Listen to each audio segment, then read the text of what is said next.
Welcome back on another episode of Discerningly Detoxing, where we talk all about giving the body what it needs and taking out what it doesn't. I have a treat for you guys today. We have Dr. Stephanie Peacock on, and we are going to talk about a lot of shared interest in some of our passions as it relates to helping people navigate mold illness and histamine and MCAS type issues today. So I want to say welcome, Stephanie. Oh, thanks, Katie. I'm so excited to be on the podcast with you. And we had such a fun chat like off the air. Like it was just so fun to like connect finally after like just months of following each other on social media. It's just such a pleasure to get to like actually meet people like in person or as close to in person as we can get. Yeah, totally agree. And for if you guys don't know, Stephanie is out in California. A lot of my followers know California is like my favorite place in the world. So she's just having a great old time out there. And yes, one day I'm coming back to meet you in person. Yes, please. Oh, we're definitely going to like talk clinical and give you guys lots of tidbits today. But Stephanie has a pretty cool story with her first career, if I say even career, Oh. kind of describe it a little bit, but I kind of want to introduce Stephanie and let her talk a little bit about her personal history, and then also we'll get to all the business stuff. But I'd love for you to share your cool story of swimming with them. Yes. Oh, thank you. Yes, I know. It's like we were saying before too, like off air, like it's so weird to think because my career ended in 2016, but it was like a 16-year swim career. So it's like feels like a world away because I'm in a whole new world now of like a new identity of new things that I do to help people. But before it was like kind of just all about me, like at that point.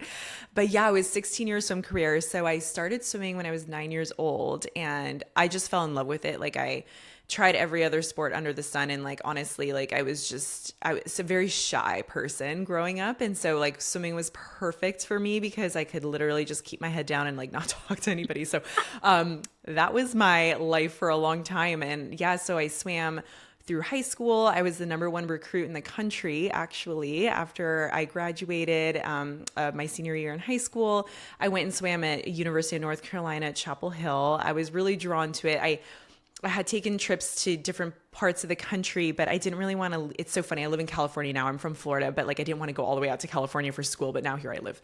But I wanted to stay on the East Coast. So I fell in love with UNC Chapel Hill and I had a great collegiate career there. I won national titles. I broke national records. Swam. I was on the U.S. national team for like 5 to 6 years. Traveled with Team USA all over the world, and then I ended my career in 2016. So I graduated college in 2014, but I decided to keep swimming for 2 more years to try out for the Olympics. And I missed the Olympic team by one spot. So I was third at the trials and they take the top two, which by the way, back in like the 70s, they used to take top three. So I was like, dang it, I was born in the wrong time. But so yeah, it was an amazing career. And, I really had prepped myself for that moment where if I don't, make the team, like I had a plan after to go to school and stuff. But if I did make it, I was like, oh, perfect. This is great. So, it was very humbling and, it really opened my eyes to like other things that I could do with my life because 16 years is a really long time. At such a young age too, I didn't know anything else. Like swimming was my whole life and all my friends and my social circles. And so, just through and I'm sure we might dive into this too, but through my own journey of like like mold exposure, mast cell activation syndrome, like chronic gut issues like SIBO for years after I finished swimming, it really guided me to what I do today, which like I wake up every day like so excited to like, maybe take a new course like we were talking about before, like, go to a conference to learn some new information, like how can we better help people? Because this is like a whole new world of people really struggling with these chronic illnesses that, they don't really understand like where their symptoms might be coming from. And they're told like, just take this antihistamine or, take this, support to help, lessen your symptoms, but not actually get at the root cause. And it's been like such a journey to learn through my own healing and then be able to utilize that to help other people with chronic illness. So, the journey brought me to where I am today, and I'm really grateful for it. You said something that kind of makes me think about like some of my own history. I was an athlete, definitely not to the extent, but I used to be a marathon runner. And it made me realize, like, when I got sick after my years of running, that, like, how much of a blessing health is to be able to do all those physical feats. And then getting sick, which a lot of people know, my mold story or whatever, and then developing SIRS, it like makes me realize, wow, like that was really cool. I got to do all that. One day again, like, I hope to build back up and be able to be maybe not to that extent of an athlete again, but definitely much more active because it's something that I enjoy doing. And I can imagine same for you, is a huge part of your life. But you also having your own health story and like conquering that, and then kind of I think probably what I'm doing, trying to help educate people and help change people's lives so they can go on and thrive and do the things that they want to do. um i I guess I also want to thank you for being out there too, and also Thank you. trying to help share your story and help other people recover, because it's hard, especially when you have had the gift of health and then you get sick, for lack of a better word, and then Mhm. you're trying to build back up and kind of recreate your life. So I would love for you, if you feel comfortable, sharing a little bit about your health story, when it started, and kind of how it's led you to where you're at today. Yeah, thank you. And I appreciate that. And thank you for sharing a little bit about your story as well, because I think what really drove me, and Dr. Neil Nathan talks a lot about this, is like what gives you hope, or what do you aspire to do like after you've been like sick, or when you're going through it. And I didn't even, when I was going through the grunt of my stuff, I actually didn't even know who he was at the time. But something that always internally I feel like is what helped me get better faster and, keep pushing to figuring it out, was because I had such a blessing of a career and like of a life of being able to like do what I like was so passionate about, that I knew what that felt like. And I wanted to push towards feeling that way again with like anything that I was going to do with my life, even if it was just like being able to get back in the water or go for a long hike, or, just do something athletically. Because like, I think, we can get so lost, and understandably so, like when we're sick, like we get so lost in like that identity of like being sick, this is our life. And,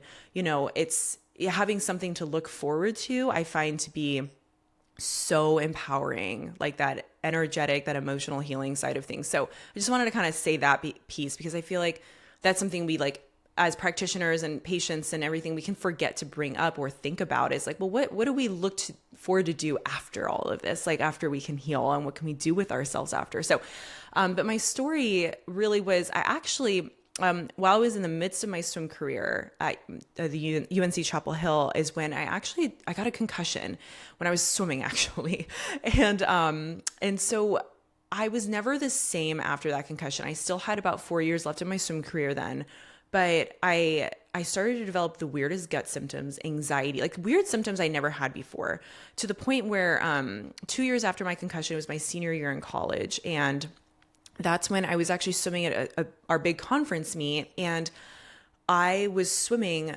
my best race, the one I had just won a national title in 2 years prior. And actually in the race, I broke the national record halfway through in like one of the event in the 1,000, it was the mile that I was swimming. And all of a sudden, like with about like 8 laps left, I had like this completely overpowering like anxiety feeling just completely overtake me that I couldn't explain.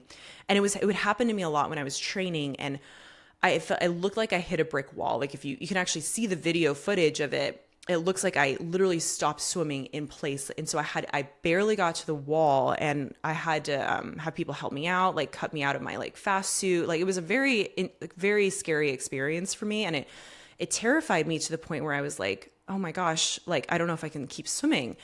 So I was having like some weird things happening while I was swimming after the concussion. And then I, worked with a lot of people on it and developed my confidence again, and went through a lot of nervous system support.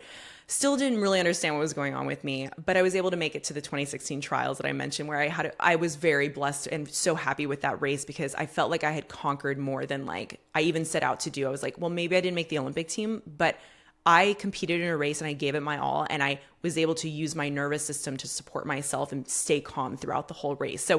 So that was like in and of itself really empowering for me. But it was basically after that, my husband and I, we moved into so my gut symptoms started to develop. I was developing, basically I had SIBO. I didn't know it, but I was having like really horrible gut symptoms. And then we moved into a moldy apartment, which did not realize that it was the time. Lived there for 3 years while I was getting my doctorate.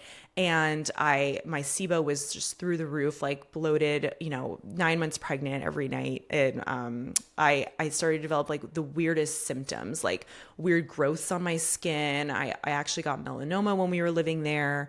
I just started developing like the weirdest like visceral sensations. So like I would feel like my liver was super full. My gallbladder would like have like the weirdest sensations. I felt like I was starting to get gallbladder attacks. Like I just had a whole host of symptoms. And then basically I developed mononucleosis. Ever since I got that, then all my symptoms just went like my mold symptoms like just went haywire at that point. I developed mast cell activation syndrome. And from that journey is then we moved out. We actually moved into another moldy apartment, and then we left that one and finally found a safe place, and that's where I was able to heal. But basically, throughout that journey, I was dealing with like I had gut symptoms for a long time, and then I developed chronic Epstein-Barr virus reactivation, mold toxicity, and then I developed mast cell activation syndrome as a result. My nervous system was very dysregulated, and so that's basically what happened. And I had gone from practitioner to practitioner, like what's going on, and it was and this, as it's such a very, and as the listeners know, like this is a very niche field where not a lot of people are such great practitioners, but might not be able to specialize in these specific types of cases. And so finally was able to find somebody to really help guide me through it. And then through my own research and everything, was able to really work through the mast cell piece, the gut piece, the mold piece, and then get my body to feeling like 85 to 90% better, to where I could start to do the things that I loved. And I felt then that's where I was able to achieve like that full healing capacity. But it really was quite a journey. It was years of really trying to figure out what was going on with me. And that's often what happens, I find, with a lot of people too, is maybe they had some symptoms they were dealing with 10 years ago, but they weren't they weren't totally life disruptive. And then all of a sudden, these other things kind of start to pile up. And then there you have it. It's just this perfect storm of things that then end up leading you to developing those chronic illness symptoms that can become so debilitating. I think you hit the nail on the head there that it's not all of a sudden one day, but for a lot of people, it's one day, wow. And that's kind of how it was for me. Like I was limping along with yeast problems, low nutrient levels, also SIBO, a big distended belly. My hair was falling out, my dark circles under eyes, my son was getting sick, my daughter was getting sick. And then all of a sudden one day it like hit out of nowhere, but obviously it was very slowly brewing. And so it was a lot to go through. And I also want to, acknowledge all the things that you went through too. It's a lot. And then obviously, you've since healed, and I want to get into that too. But I feel like having gone through it, part of me is like, I hate that I went through it. It was awful. It was hell.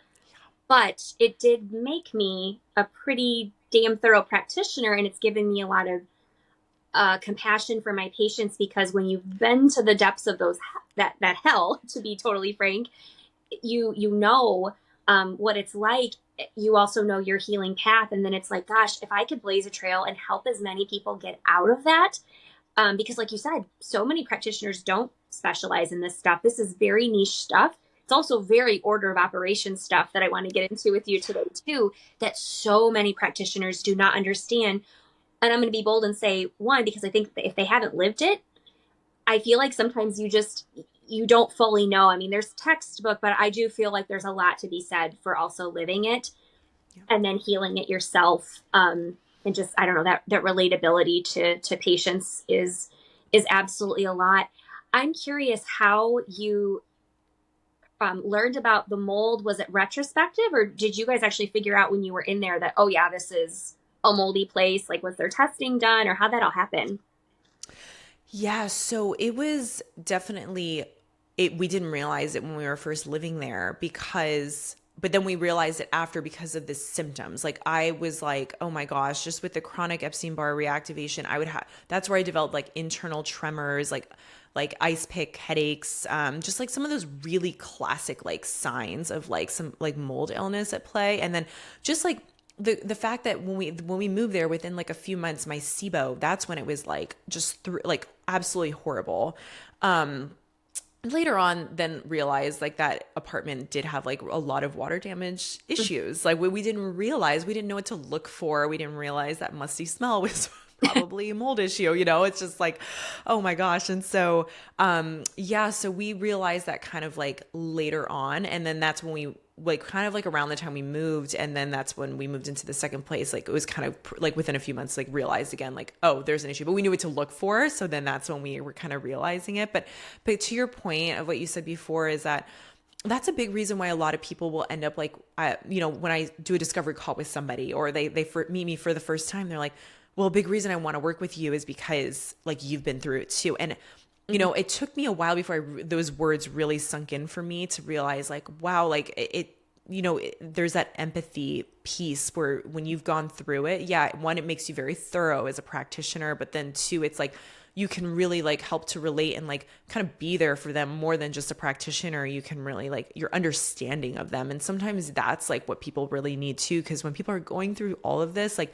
they're, you know, they feel like they're going crazy, and then their loved ones, their friends think they're going crazy too. Cause they like their symptoms are so haywire. And so I think just having that one person maybe in their life, like the practitioner that's understanding, can be like so much of it, so much of the healing part.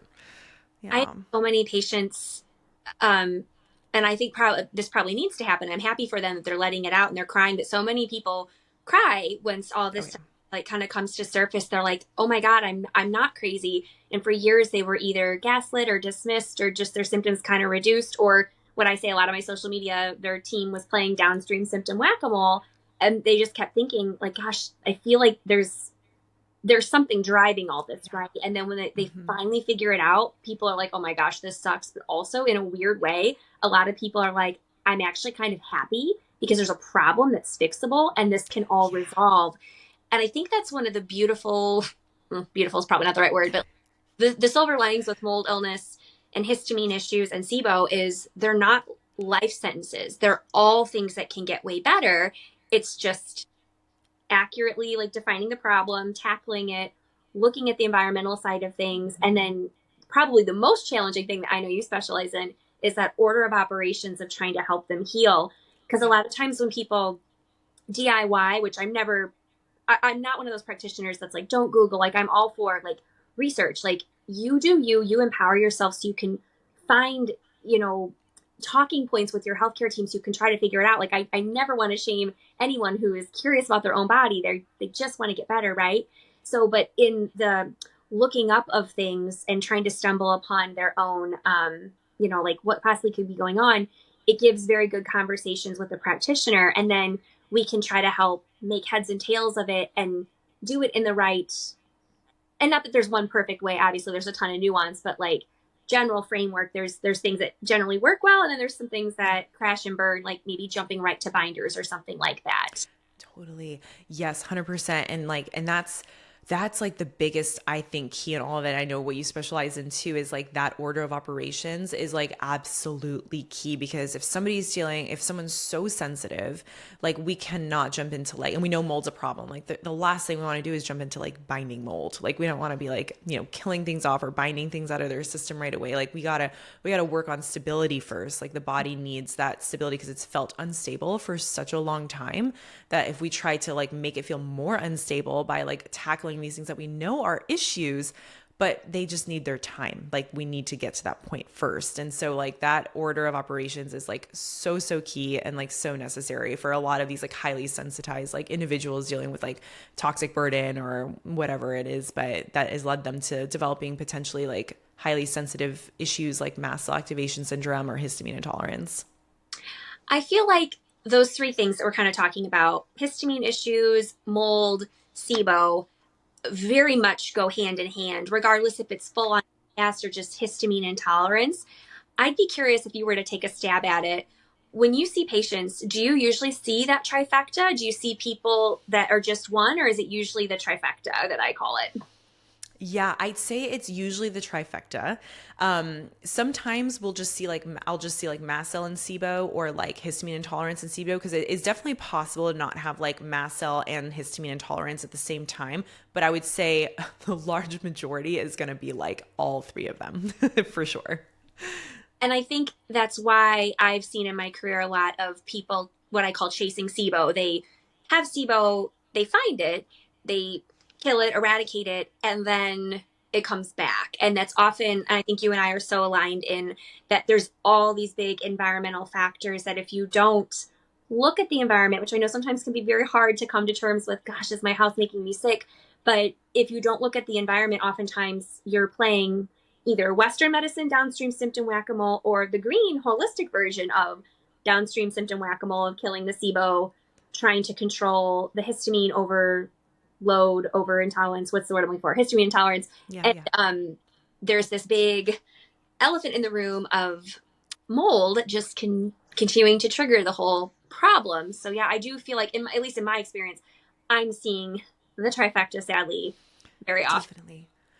100%. And that even is a part of like my own story too, is like SIBO was one of the first things I figured out. And I had gone through like so many different protocols that like worked temporarily and then they didn't work. And that's the thing is like whenever somebody comes to me and like they've like been on like 10 different SIBO protocols, and I look at the protocols and I'm like, well, those are great protocols, but like you still have SIBO. So I'm like, what else is going on? And and then I feel like it's like, yay, we have a diagnosis of SIBO, but it's like, well, what's causing that? Because SIBO is really like such a downstream effect of something else. It doesn't have to be toxic burden, but it absolutely can be as well. And so I'm like, well, let's look to the environment. Let's see what part of your system is like not functioning optimally to allow these bacteria or fungi or pathogens or whatever it is to start to overgrow. And if I see somebody that's had like been on so many protocols and they're great protocols, I'm like, I would even recommend that protocol, but they're not better. It's like my mind immediately just goes to like some form of toxic burden or something that's triggering it, or chronic stress too. There's all kinds of things that can be triggering for SIBO, but yeah, it's again, a lot, even with like mast cell activation and histamine intolerance, like those also are really like downstream effects too of like something bigger going on. And so it's like, okay, we're starting to figure things out, but like really what's at the top? Like what's really causing a lot of this like upstream? The rootiest of root causes. The rooty. Yeah. Oh, I like that. Yeah. The rootiest of root causes. The Exactly. rootiest causes, because I think more and more are becoming, and when I say like people, like the healthcare system, they're becoming more like aware of SIBO. I feel like that's, people are realizing, yeah, it's likely not IBS, like it's SIBO, it's Candida, but then again, well, what is driving that? And so I do truly feel like to my core, a lot of the what I say rinse and repeat things that I see all day, every day are environmental toxins, so a toxin burden on the body, Hmm. a biotoxin, so like mold, Lyme, um, sympathetic nervous system, what's the word I'm looking for? Nervous system Like dysregulation chronically, dysregulation. and then nutrient deficiencies. And I feel like almost all of my patients fall into one or all four of those buckets. And when you like you said, go to the rootiest of root causes and find those things, I feel like it's so much easier than to give them a resolution plan of let's actually long term fix all this versus the short term stuff. Like you said, just keep treating the downstream Hmm. symptom whack a mole. Totally. And the nutrient deficient, I love your four things that you mentioned because I 100% agree with those. And like, again, with the nutrient deficiencies, I feel like that is something that like might get missed a lot because like if we're, we could maybe like treat like mold and like, get mold fully out of somebody's like system, but they could still be developing or still have symptoms related to the fact that their body's been so depleted of certain nutrients for so long. And I find that to be such an important piece to really look into. And that's a big part in what plays into like histamine intolerant symptoms too. Like if we're deficient in certain nutrients or vitamins or minerals that are necessary to break down, make up these like different histamine degrading enzymes, that's a big like reason for developing like a histamine intolerance issue too, because they're just not able to like lower that histamine bucket. So it's like, nutrient deficiencies like are at the core of a lot of different things and oftentimes are paired with everything that you just mentioned. And so, yeah, it really kind of it all like really can like feed into each other and they all play their own part in like helping to like really get someone better. But again, it's that like full thorough picture that we need to really look at to see like what's really going on. So I want to go to what you said, the histamine bucket. So for anyone listening, I think you and I both talk about that a lot. And just to kind of describe what we're talking about. So histamine, right? It's a something that's made in the body endogenously in response to a foreign invader, right? So something is upsetting the body. It's making this excess histamine. And some people, they have pretty big reactions depending upon what the trigger is, but I generally find there's lots of triggers, and that's where this bucket then starts to overfill, right? You're Yeah. making way too much histamine, and like you said, it's not being broken down and can start to spill over, and it can lead to a lot of those classic histamine overload symptoms, whether that's like the flushing, the Mm-hmm. congestion, the puffiness, the tired, the heartburn. I mean, there's like so many symptoms, So right? many. And I think what you generally see is people are put on medications, right? Like, and not that I'm anti-medicine, time and place to help stabilize and calm down the symptom if it's so overwhelming. But again, it's not zooming out enough to why is the body struggling with this so much? And I personally think, like, when I see someone on my schedule and I start talking with them and they mention MCAS or histamine, I can't help, my mind doesn't go to mold instantly. I'm like, mold, Oh, mold, mold, mold. I yeah. actually don't know if I've ever seen a patient Mold, mold, mold. with MCAS that doesn't have a mold problem. Would you say that Mm-hmm. that's a bold statement, or do you agree? Yes. Oh, yeah, yeah, yeah. 100. Actually, yes. I was actually just asked this question on another podcast last week, and I said they asked me that same question, and I said I have yet to see a case of mast cell activation syndrome that mold wasn't a part of the picture. Mm-hmm. Absolutely. Yeah, I don't think I've seen it either. And then almost always nutrient deficiencies too. And I think sometimes that spiral starts because they start to be reactive to food. So they start cutting out, okay, I'm going to cut out avocado, I'm going to cut out banana, I'm going to cut out aged meats, I'm going to cut out this. And with cutting out all that food, it helps, but then it hurts because, okay, now you have all these nutrient deficiencies. And then it like actually like makes them circle the drain more. And I think one of the first decent steps is obviously if you need medicine to stabilize, and I know there's a lot of other things you could probably talk about mast cell stabilization, but a lot of times I'm starting with the gut and or nutrient replenishment so we can start breaking down the histamine better. And I truly believe that starts with screening for nutrient deficiencies. And this is probably another bold thing to say, but I bet 24 out of every 25 patients I see have diagnosable nutrient deficiencies. Like, I rarely see someone come in and like everything looks good when I test a bunch of Mm-hmm. stuff. Like, and it's wild. And they'll be like, oh my God, but I eat healthy and I eat balanced and I eat moderation and I eat from the rainbow. And still, like, I don't know. That's just, Mm-hmm. I see it all the time. And I think that was one of the biggest things that blew my mind, having been very conventionally trained. Like when I first started being a registered dietitian 15 years ago, you're told all those bullshit phrases like, oh yeah, just eat in moderation. And then now that I'm like knee deep in functional medicine aligned care, I'm like, that doesn't work. Like, Mm-hmm. we're all just walking around so nutrient depleted these days. Yeah, I, 100%.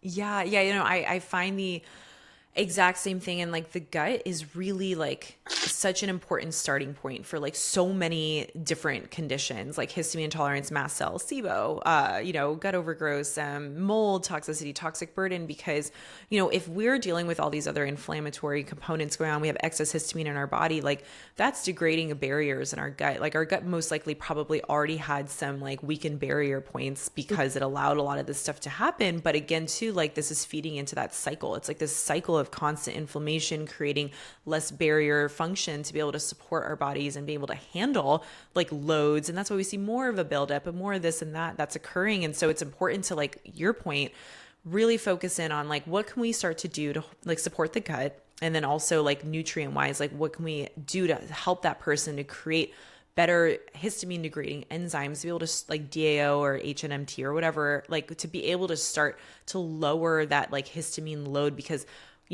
we're going to be the issue with histamine intolerance is it's basically like what you were saying, where we have this excess of histamine that's built up in the body and we're just unable to break it down. And so it's like, well, we can work on like stopping maybe the amount of histamine that might be coming in with like a lower histamine diet or stabilizing mast cells. But what are we doing at the end of the funnel to then be able to start to help in getting it out of the system? And there's multiple things that we can do, but definitely working into the nutrient piece is absolutely huge. And I'm the same. I love to run like micronutrient panels.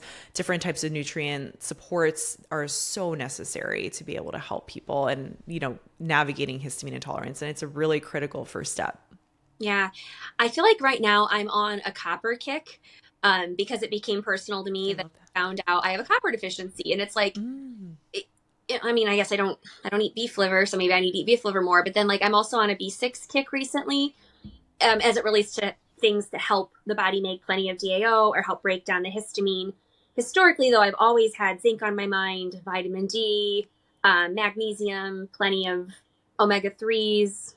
Gosh, what else can I think of off the top of my head? But those are things that I'm generally either looking for in their diet and or I'm actually checking in blood work or HTMA test or like you said, various micronutrient panels. And I do truly feel that starting there is very helpful and or like what's the word I'm looking for?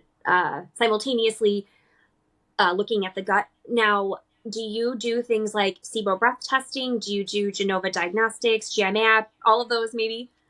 Yes, Yep. definitely. Yeah. So yeah, so when somebody's coming in with like any sort of like gut issues present, right? Like obviously I'm like we talked about definitely looking into like toxic load piece, but if we're kind of like narrowing it down to like the gut piece and like what we want to like kind of focus on there, for sure thinking of the nutrient piece, thinking of okay, like if this person is developing like if doesn't have enough of those like DAO or HNMT, which are those histamine degrading enzymes, which DAO is like helps with inside the gut, HNMT outside the gut. So I think of the different pathways that help to make those too. So we know like glucuronidation, acetylation, methylation particularly helps with HNMT. Like what's going on with these pathways too that we can also help to support as well and helping to recreate also those enzymes too, because that's where that toxic burden piece comes in for me as well. I'm like, okay, we know that majority of these like mold toxins love to go through glucuronidation. Makes a lot of sense that we can see a lot of issues with DAO production if we are not having like proper glucuronidation pathway that's just like functioning and doing what it needs to do, right?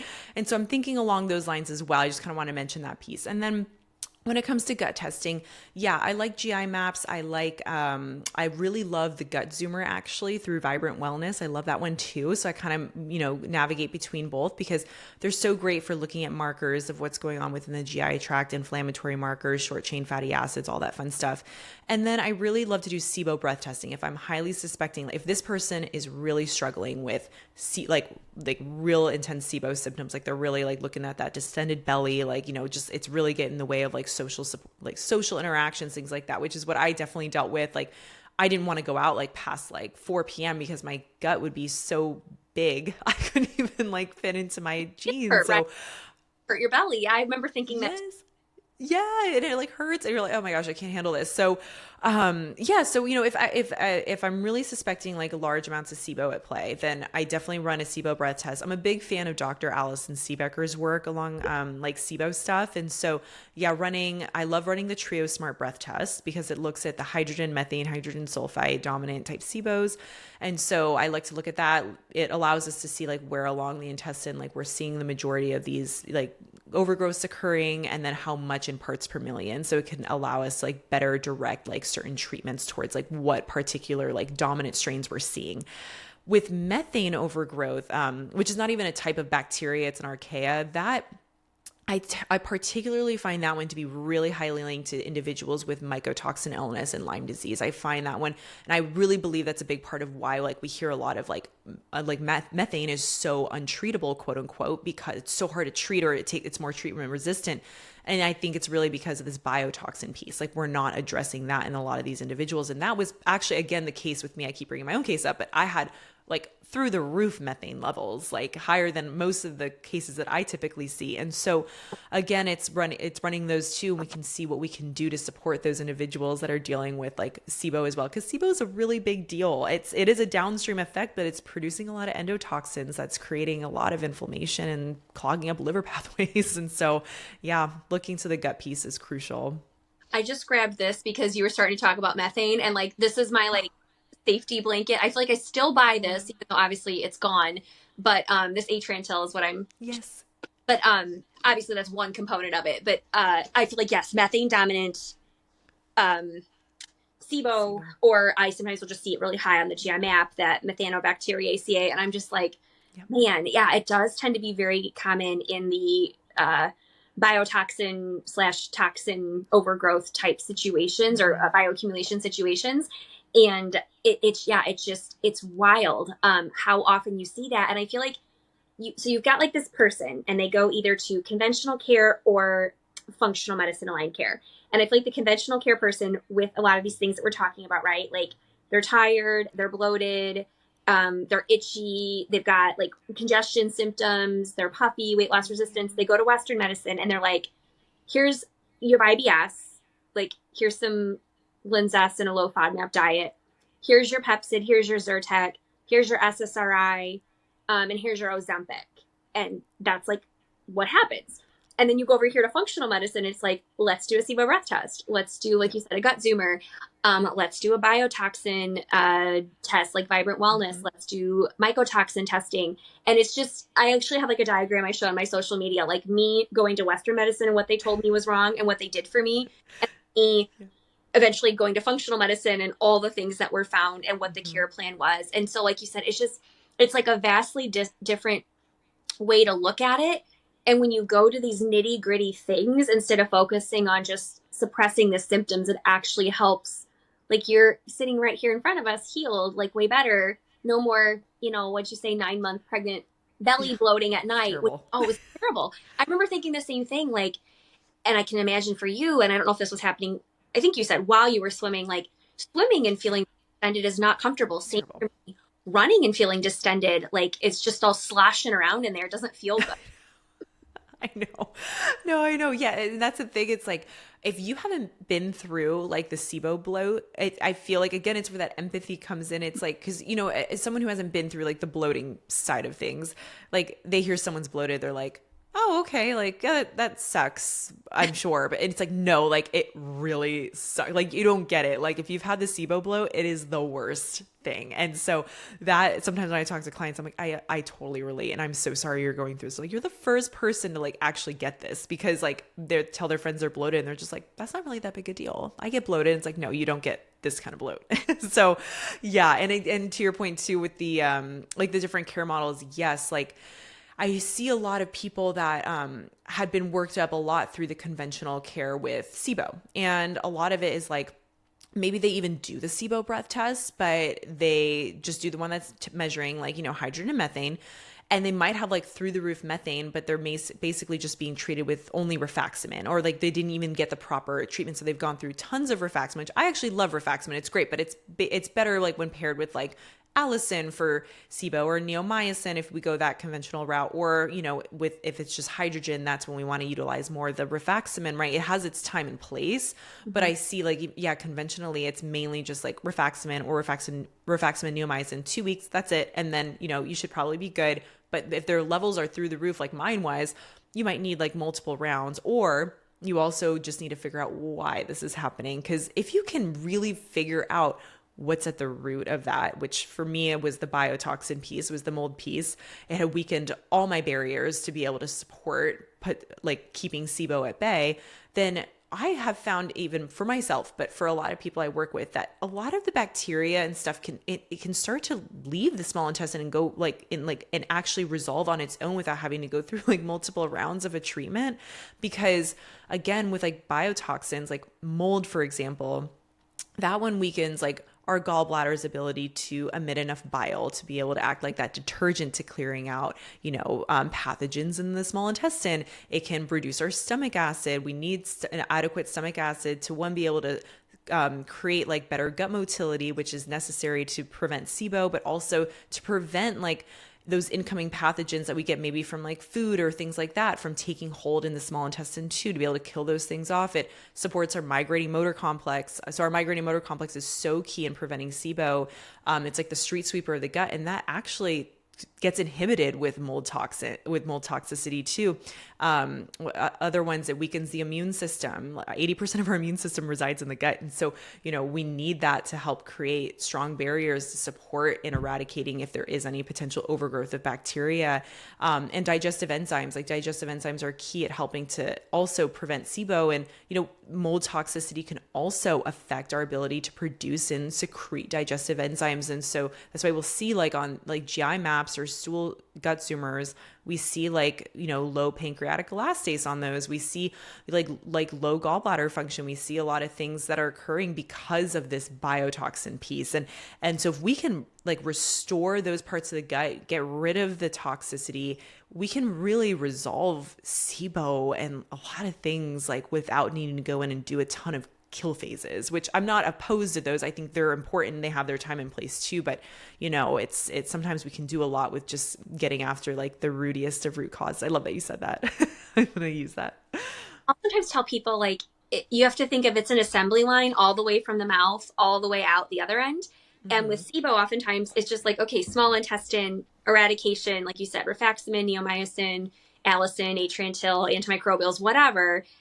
And that's what oftentimes a lot of people get, which I always want to say, awesome. Like, I'm glad they tested, they found it, they killed. But that's one part of the assembly line. Like you just mentioned, Yes. gallbladder, is it sludgy from all the mold?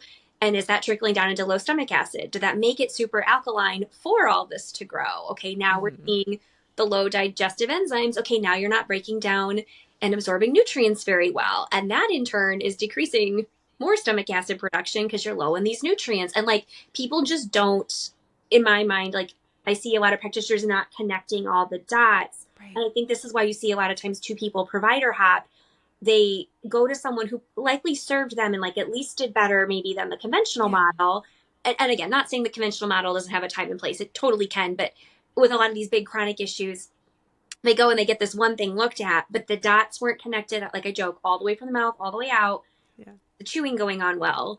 And like you're masticating and breaking on the food. Are we actually stimulating enough bile flow? Is there something, like you said, impairing the bile flow? Is there plenty of stomach acid? I love that you brought up the migrating motor complex, that kind of like shoving and pushing everything Yeah. down through. Because otherwise, yeah, it sits there and it's just stagnant. And yeah, the bacteria have a field day with that, right? So yeah, the total dot connecting of everything, which is I think why when I found your account, I was just like, oh, she gets it. She sees the whole picture, start to finish, to helping with people. And then obviously, yeah, the toxic piece or the biotoxin piece too that so many people miss. So I want to ask you, like, now that we're kind of talking about this, what other things do you see get missed a lot or people aren't zooming enough and out on when it comes to mold, SIBO, and MCAS type stuff? Yeah, I think that what I really find gets missed a lot, and this took me a little time too to really come to like realization with as well, is like there's like a lot of rebuilding that can be done like while we're starting to also like treat somebody like for mold or for SIBO or for, nutrient deficiency, whatever it is. Like we can do so much to create a more stable environment, like with mast cell as well, right? Like it's like when it comes to mast cell activation syndrome, I think a lot of people try to like hone in on just like the stabilizing piece. Like let's just get those mast cells stabilized and that's what we need to do. But there's like so much more to that. Like because mast cells like usually tied to some sort of like biotoxin, like really triggering a lot of these cells to be trigger happy to then secrete histamine, like in relation to things that are like not actually like triggering in our environment, but they are to that person because they're highly sensitized, right? So they develop so many sensitivities because their mast cells are just like, what the heck? Like everything's a threat now. So they're just freaking out. And so it's really figuring out like for that person, like first through a thorough history and understanding like, well, like what really like started for you first? Was a lot of it gut related? Was a lot of it like, was it just strictly like, did you not have any symptoms till you had a mold expert? Like where can we like really start to support this person? And I really find that what's like missed is like we focus on one piece, like just stabilizing or just doing like a SIBO protocol or maybe just trying to bind.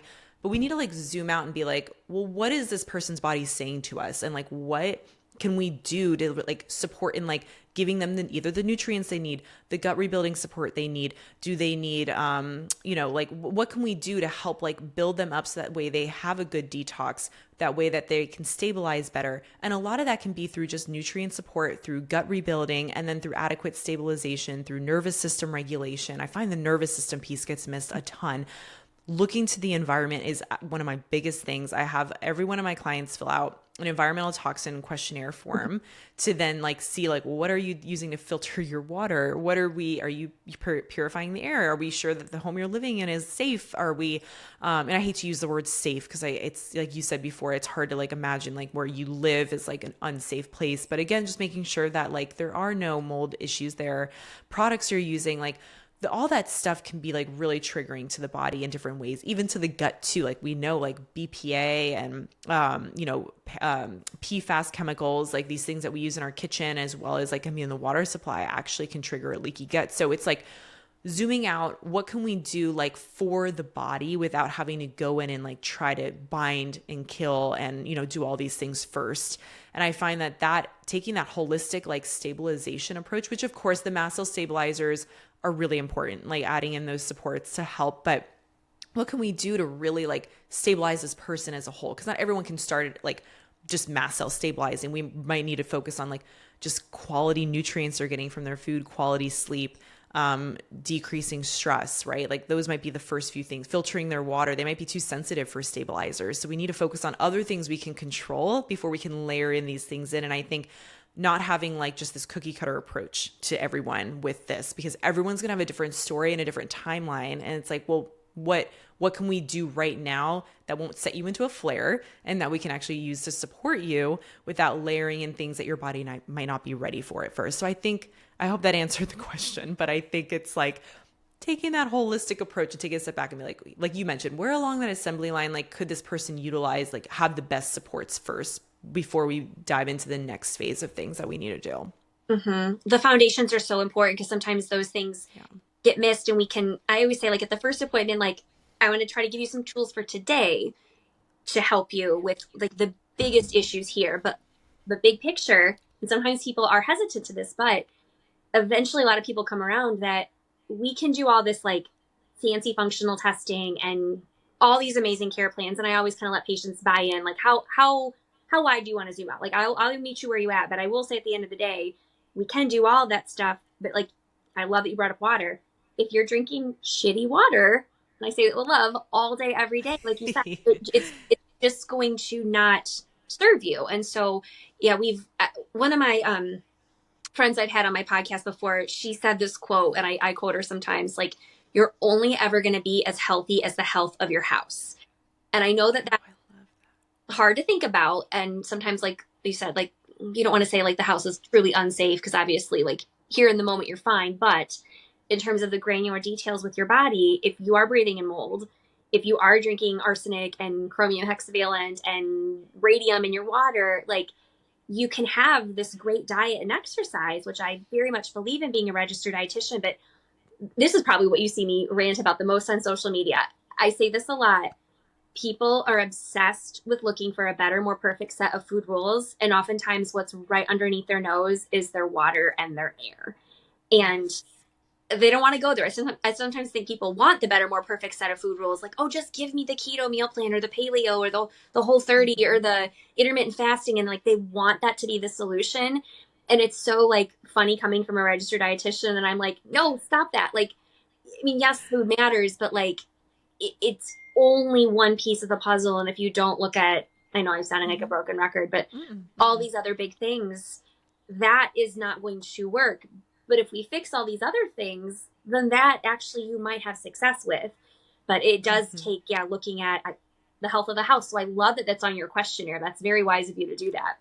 Thank you. Oh, thank you. Yes. And I love that quote, by the way. That's a really great quote because I really find that to be true because if we, especially when it comes to like mast cell activation, right? Like I feel like that gets missed so much. Like I think the two things that really get missed a lot are like, well, what are we like still utilizing in our house that can be triggering? Because these things can be kind of triggering in the background, kind of still adding to that toxic load and then creating a lot of symptoms too.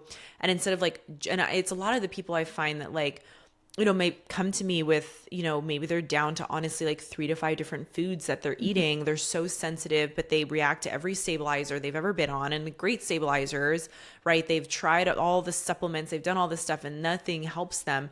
But it's like, well, we can filter your water. Like we can, we can do that. We can do nervous system regulation. We can start filtering the air.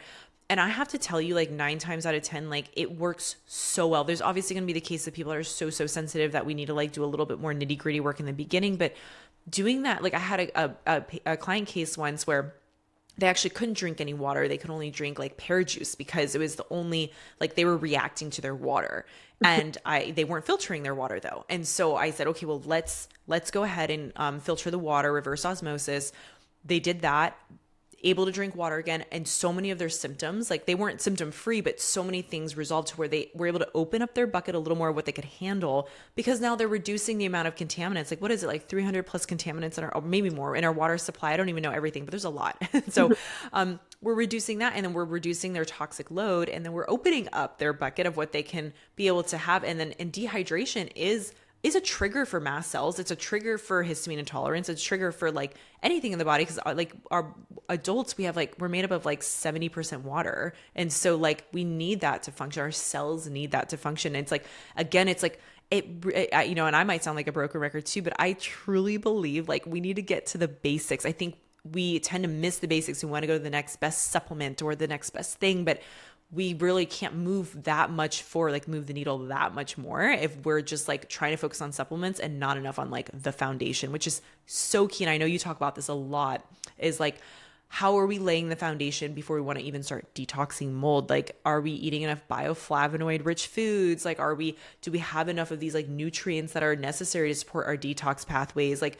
you know, that stuff is so important. And like, you know, if we can layer those in, people can really have a good detox journey and have a good SIBO journey or mast cell journey, because we did those things first without trying to layer in this heftier stuff in the beginning, you know?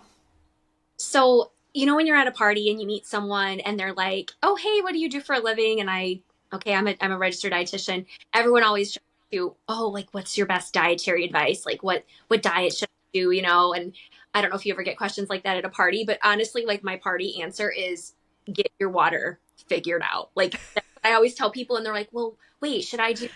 But what about like paleo or like what about you know whatever the diet of the week is?" And I'm like, "No, like." Title of the week. Everyone's like, "What?" And I'm like, everything I've seen in this career and me personally, like what we've been through, I'm like, if you can get your water under, like you say, reverse osmosis, distilled, something where a lot of the contaminants or all of the contaminants are taken out and you focus on getting your minerals in other ways, Mm-hmm. like that is like a huge percent of the battle. And they're always Oh like, "What? I wasn't expecting that. Like, I thought you were going to tell me to do IF or like, no, like yeah. fix water." And then I the love other thing I that. wanted to circle back to was you mentioned the drainage pathway thing, right? And I will use this analogy a lot because I'm like, I feel like I always have to break it down into terms that people can visualize. And I don't know if that's just because I'm a visual person, but I'll talk a lot about the drainage pathways, right? Like the way things flow out of the body. So the peeing, the pooping, the perspiring. And then what I say a lot is the packaging up and shipping out well of the toxins. So like when we're talking about bioflavonoids, I think you had just said, and like healthy, nourishing foods, some of those very foundationals, those a lot of those things that are in those healthy foods are cofactors in the liver's ability to methylate and all those, you know, fancy science Yeah, terms yeah. we're using, right? And I'll tell people like glucuronidation, like all those words that kind of freak them out. I'm like, it's packaging up and shipping out, and then it's going to the gallbladder, and then it's going into the stomach, and then we're pooping it out, and we're using the binder to attract it. And I think when people can understand like where it fits in this assembly line, if it's, for lack of a better expression, watered down, they're like, "Oh yeah, like that kind of makes sense." And then I think there's a buy-in. Okay, yes, I'm going to take the water or the toxin out of the water, and I'm going to eat these bioflavonoid rich foods that I can tolerate at this time, and I can use my red light and start grounding every morning, or you know, whatever, like these very foundational things. And then it's a snowball effect, right? And then we can start to layer in some of more of the spicy, fun, functional type testing. Yeah, totally. I love the way you have the best analogies. Like you absolutely do. I've noticed that on your Instagram, but then just the way you're talking, like I love that, like the packaging up. It's so true. It's like we can use all these fancy schmancy terms for like what they refer to, but like ultimately at the end of the day, all it is really it's just like we need to have these things like invested, like you know, maybe just reducing that toxic burden, like with filtering water, filtering all that kind of stuff, you know, filtering products we're using. But then like, what can we do to like support foundationally to get things moving in the right direction ultimately? Because if things aren't moving in the right direction, the last thing we can't go in and use binders or do this or that. If like things aren't just like moving along that, like what you call assembly line, like, right. If we are just like trying to jump right into like the third or fourth phase of like a detox, when really we should be focusing on like the foundation piece. And again, too, like, when it comes to, you know, like that histamine intolerance, like mast cell piece, it's the stabilizers absolutely like have their time and place, but I find again and again like it's so important to focus on nervous system regulation, reducing stress, focus on the foundational supports that we can do. And then yes, those mast cell stabilizers, and there's plenty of them, they're wonderful, that we can use to start to calm down like this histamine excess release in the body. So that way we can really we're working on draining what's coming out, but we're working on like how much production there is. And then we're calming things down to then allow the body to accept more of the foods, to accept more supplements, to accept more things that we need it to do to get things moving in the right direction. So I want to ask you a question about MCAS versus just histamine intolerance in general. And so a little backstory, like obviously I'm a registered Yeah. and I'm not diagnosing, but it is in our scope of practice to order a lot of tests and then we can do nutrition and lifestyle based interventions and like treat the biomarkers, if you will. But I can't diagnose, I can't label an ICD-10 code. So you being a chiropractic physician, correct? Yeah. Yes. Mhm. Okay. I was like, I'm pretty sure that's what she is. DC. You guys can diagnose. So my question for you is when you're seeing a person and they're coming to you with the classic histamine overload symptoms, I see a lot of people that really want that label. Like, yes, I am MCAS. And obviously I think there's validation in like getting answers. And I'm not saying I don't believe in diagnosis. I'm getting long-winded here, but my question is how much or how important do you think it is to actually do the formal diagnosis and label it as MCAS or MCAT or whatever it is versus, okay, there's just a histamine problem, treat the histamine problem. Do you kind of see what I'm saying? Do you have any thoughts on that? Oh yeah, yeah, I do.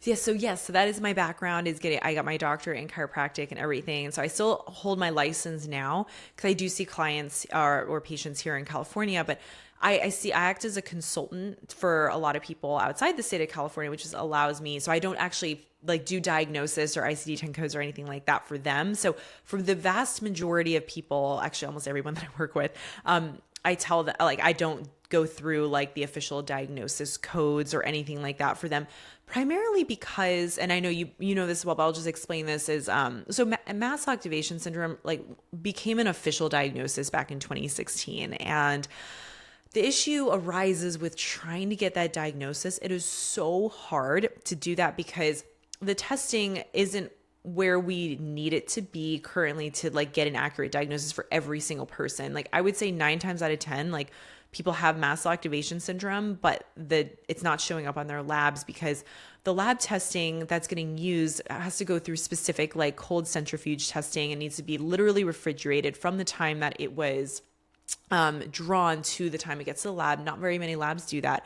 But the other issue is what we're doing with the mast activation syndrome diagnosis through the labs is trying to measure some of the different mediators that get released. So now mast cells, they're a type of, white blood cell. They're part of our immune system, and they can release like up to 1,200 different like mediators. Histamine is definitely one of them, but there's other ones too. And when they're getting released, like that's what we're trying to measure in the labs. But again, we have to try to provoke somebody, which depending on how sensitive they are, that could be absolutely horrible to do.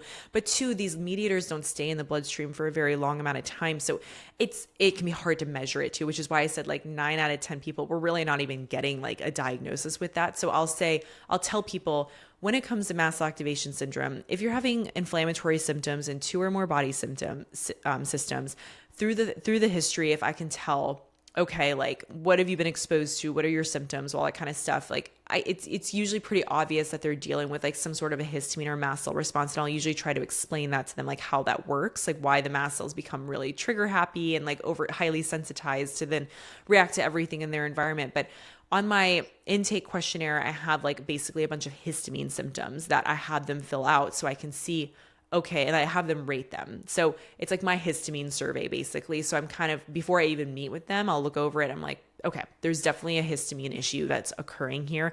And it's figuring out, is it just histamine intolerance? Is it mast cell activation syndrome? Is it both? But yeah, I'm not going through like the typical like diagnosing in that sense. It's just like, okay, it's pretty obvious that you have that. Or maybe they even come to me, a lot of them come to me like knowing they already have it. They just weren't properly treated for it. And so it's how do we get them stabilized to then address the root cause of it. Gotcha. And that's honestly a lot how I feel. Like I think, and I understand why, like psychologically, a lot of people want the label because I think sometimes then when they're in the Western medicine world, then there's like this, okay, she has a diagnosis. But they have to fight tooth and nail sometimes within the conventional care system to get the diagnosis. But I think it's because they want that label, for lack of a better word, so that they're accepted and like understood versus, oh, your labs are normal, everything's fine, because then they can be written off more. And you are correct, it's so hard to diagnose because a lot of people ask me for serum histamine, and sometimes I will order it, like if they're flaring, like yes, we can measure that response. Like you said, it's so hit or miss of is it actually going to be So high hit or or not miss. in the moment. And I will kind of like pose it to them like, yes, you can keep trying to get a diagnosis, and I, if that's what you want and it helps you with like that, because I really wanted the SIRS diagnosis when I was living with mold, because I just wanted that, like, I'm not crazy. Honestly, I Mm-hmm. took, to be totally honest, as a big FU to the 20 doctors that I fell through the cracks of. Like, Yeah, yes, I'm totally. not crazy. It wasn't in my head. I didn't just need an SSRI. Like, I needed mold, um, Mm-hmm. tox, and out of the crappy environment. But anyways, I understand sometimes people just want that validation. But like, regardless of the label, because I have a whole blog on this, regardless of what we call it, there's clearly a response, right? There's an Yeah. inappropriate way, it's being triggered for whatever reason, way too much, and it's showing up as symptoms. And the body is never just lying to you. Symptoms mean something. It's just how good of detective are we to see why the body is acting the way it's acting. And then, yeah, what the care plan is. But I was just curious, with your background being a chiropractor, like Yeah. how much of that is, do you help people with? But it sounds like you were more aligned in the fact that you're more focused on not naming it and taming it, but this is what's going on. Let's try to figure out why it's going on, and then we'll do interventions to try to relieve it, not suppress it. Exactly. Yeah. And you know too, I think once people start to layer in like the supports to lowering their histamine load or stabilizing mast cells, that it then becomes like more validating in that sense. Like once they start to be like, oh wow, I'm not reacting to these foods anymore. This makes sense.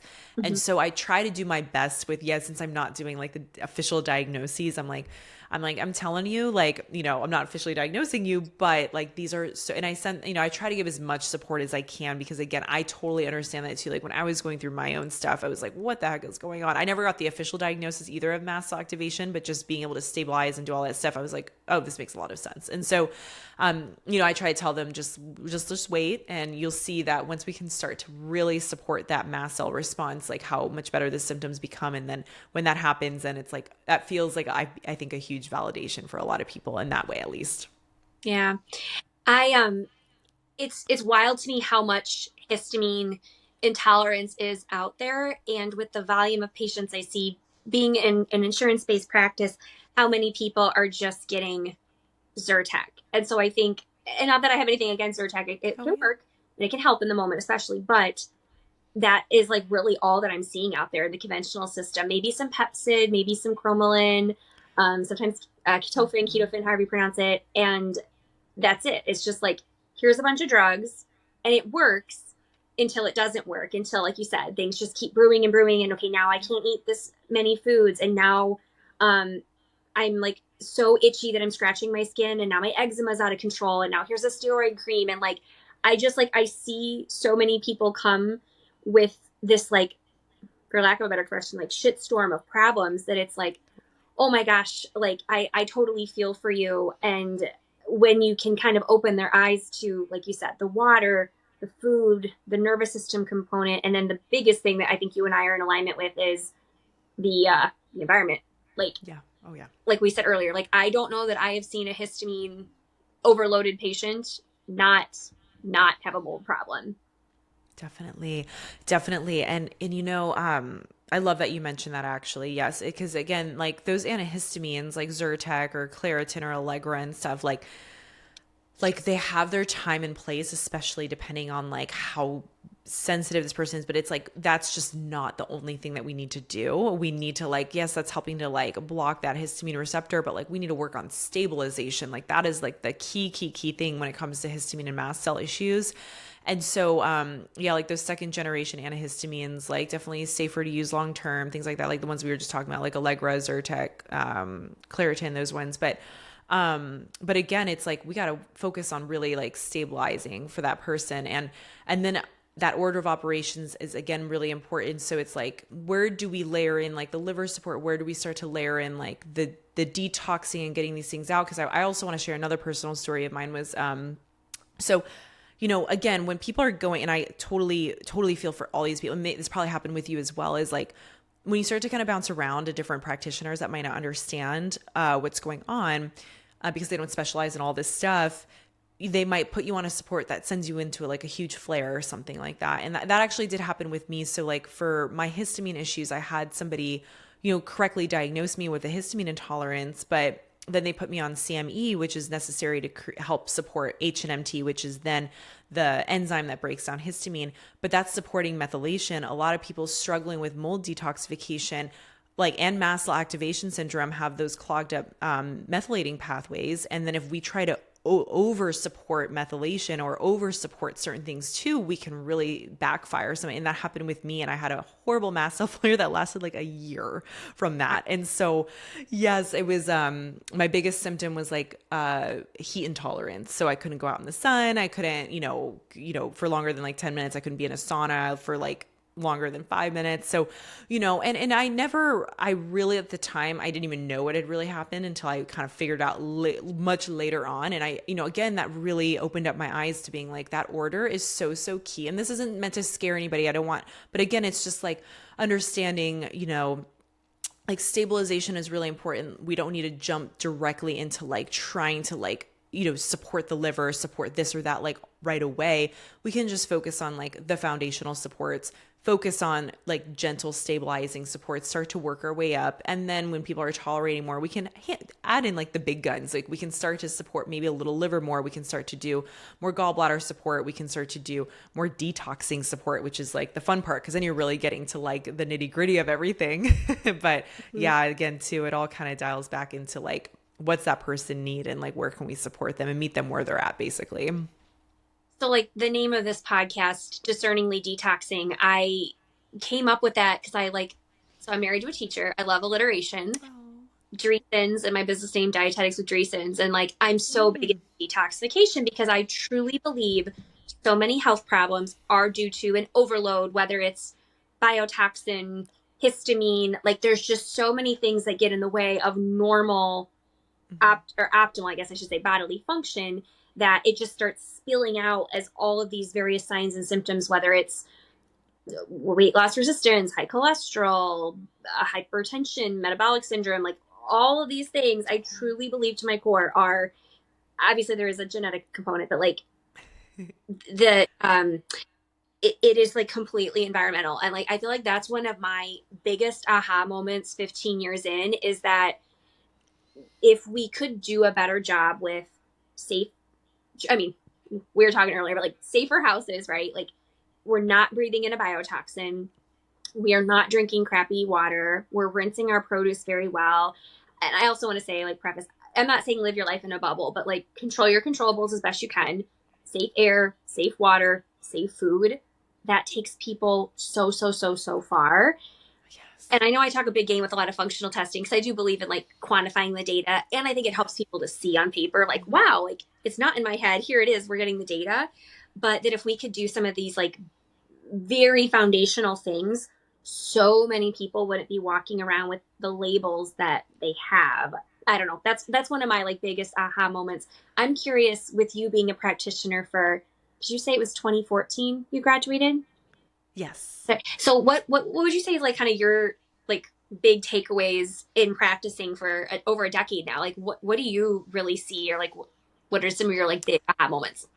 Yeah. Well, actually, I will preface with I graduated undergrad in 2014, but then graduated my chiropractic school 2018. So yeah, so I don't even know how many years. So 7 years, I guess, in practice now. So yeah, sorry, I just want to mention that part. Yeah, I would say that's one of my biggest ones. And I really do believe that to my core.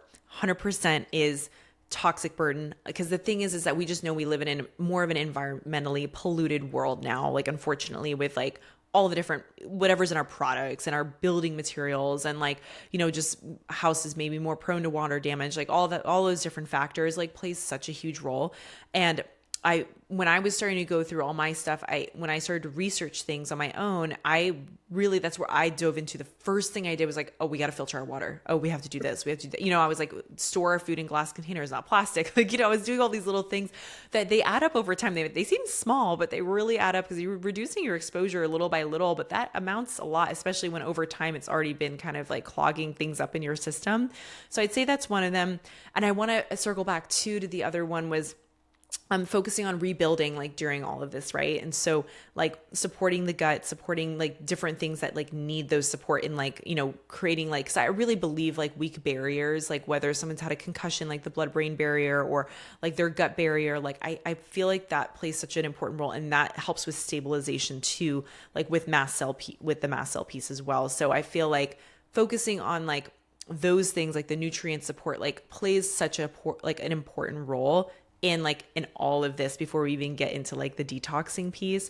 But I agree with you too. You mentioned the foundational stuff is so important, but I again too, I love my tests. Like I don't jump into like doing a million tests at once when I work with somebody, because sometimes it's like, again, meeting them where they're at. Like, do we need to just focus on like foundational supports, or are you ready to do some testing? We can run this test or this test to see where we're at. But yeah, absolutely. Like making sure we're, identifying the type of mycotoxins that might be present, or biotoxins, running those gut panels to see like what's going on, or a SIBO breath test, or doing VCS testing, like there's different luckily, like we have so many great tests now to figure out like what we need to focus on when we're ready to focus on it. Mm-hmm. And the testing for sure has its time and place. And it's so important to be able to utilize like once we're ready for it, and then retesting as well as we continue to move forward with detoxing and things like that to make sure we're getting things out of the system. But yeah, definitely those are my two aha moments, is or rebuilding and then toxic burden. Those are the two big things.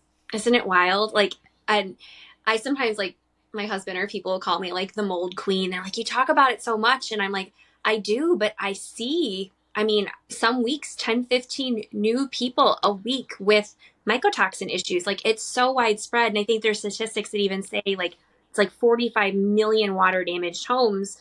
And then, you're living in that. And then you throw EMFs in the conversation, and then you Yes. throw all the other toxins. And it just blows my mind, with as much research as we have on all this, that people are so resistant. And they're like, no, like toxins aren't a thing. Like, let's just keep pumping seed oils in people, and let's just keep drinking arsenic in the water. It's fine. And like, but it's not. Like, I don't know. And I used to trust all that. Like, oh yeah, the water's fine. Like, legal is safe. And like, because that was what my training was. Like, eat the food pyramid. Mm-hmm. Like, water's safe. The government's regulating it. And like, now I'm just like, oh my gosh. Like, my, I like here to here in 15 years. But I think I had to, because I wasn't getting better with that traditional training that we get, because an RD training is very, very Western. Like, I was like starting Okay. tube feedings at the beginning of my career, and then I had a stint in pharma, and like I was so Western, and I believed it so much until we all went through. So I don't think I would be talking about these things had I not personally slipped and slipped and slipped through the cracks, and my son and my daughter. And that it just like rocked my world. So hence why I talk so much about these things, and probably you too, since it was so Oh yeah. personal to you. When you were in undergrad, and like in the, I guess like the height of a lot of your swimming career, did you always know like, I am very holistic and functional integrative medicine aligned? I'm curious to kind of know how you got into this in the first place. Oh, I don't think anyone's ever asked me that question. I love that question. So I would say I was like half and half, I think, because I had some really weird, when I look back on my life, I see these things that have happened to me that like I luckily just kept following the path to then understanding the why. And because I'm a very curious person. And so I'm like, why? And I'm like, oh, that's why. And then I'm like, then I go down a whole rabbit hole of something else. So like early on in my swim career, I developed like the weirdest injury that no doctor could ever figure out. Like they told me I had like it was like a horrible pain on my like left rib cage, and they told me like I wouldn't be able to swim for months. And I was supposed to go to like this international meet in China to compete that summer, and I was like, oh my God, I can't compete. And then lo and behold, this like amazing practitioner comes into my life and does like literally does like a couple muscle work stuff on me, and then I'm like, okay, well, when can I swim? And he's like, tomorrow. I'm like, what? And like, I'm like, you're kidding. I was told I wouldn't be able to swim for months. And he's like, oh, no, it was just a muscle issue. Like, you're fine. And I was like, oh my God. And so like those kinds of things, I then always seem to find like these practitioners or that they somehow ended in I mean, I believe the law of attraction. Like I don't, maybe I attracted these people, but, and then I found another great practitioner who helped me through the rest of my swim career that was very holistic and figured things out without being like, no, it's just a broken, I don't know, whatever. And so, my eyes really started to open throughout my swim career, like that there is like more to what we see. That's like, we see a lot of the conventional side of things because that's what takes over, but like, there's so much to the holistic side that like we don't even know about. And so that's what really kind of like started. So I was like half and half like with that during my swim career, and that's what led me to wanting to get my chiropractic degree, because I was like, oh, I'm really interested in all this. And then through my chiropractic degree, I became really interested in water fasting. I actually trained at a water fasting center in like 2018, where I worked there for a year, but we water fasted people up to 40 days, just water. And it was amazing to see the healing. And I was really into detoxing then. And so, I think I just kind of was always curious about more holistic stuff. And that's kind of what led me to this now, because, it's what worked for me to get better was, focusing on the foundation and all the holistic stuff, the good testing methods and everything. Isn't it interesting how life unfolds, right? Like just these happenstance experiences, and it just kind of then just kept shaping you to, wow, like Yeah. this holistic world it works. It truly does work. Well, yeah, I Yeah. thank you so much for opening up about your story today, how you've evolved, some of your outlook on how you practice and care for people. If someone wanted to reach you, I'd love you to kind of shout out a little bit about your business, what you do, your social media. Please feel free to share with us some of your services and resources. Sure. Thank you. Well, thanks for having me. This was so much fun. I just love getting to know you more and chat with you and talk more about the things that like make us so passionate and helping people. But yeah, so people can work with me if they just go to my website at stephaniepeacock.com, and that's where I have like my consults page. I usually do a discovery call before people work with me, so you can just kind of like sign up for a call there. My email's on the site too, so you can always email with questions as well. If you want to follow my Instagram and TikTok, it's the exact same name. It's Dr. Steph Peacock. So DR for doctor, and then Steph Peacock. I'm pretty active on both accounts. And you can sign up for my newsletter through my Linktree. And my Linktree, I've got tons of links for products I love and everything like that too. And then I actually don't know when this podcast episode's released. No pressure, by the way. But I do have a master class that I'm teaching for the first time. I'm so excited because I love teaching people stuff on my like how to mast cell stabilize, basically, is what I'm hosting next Thursday, May 15th at 3:30 p.m. Pacific. There will be a recording sent after. So yeah, so that's just what I'm up to right now. Just I'm always, posting like new information and stuff. So I'd say on my social media accounts, like I'm really active. So you can give me a follow there.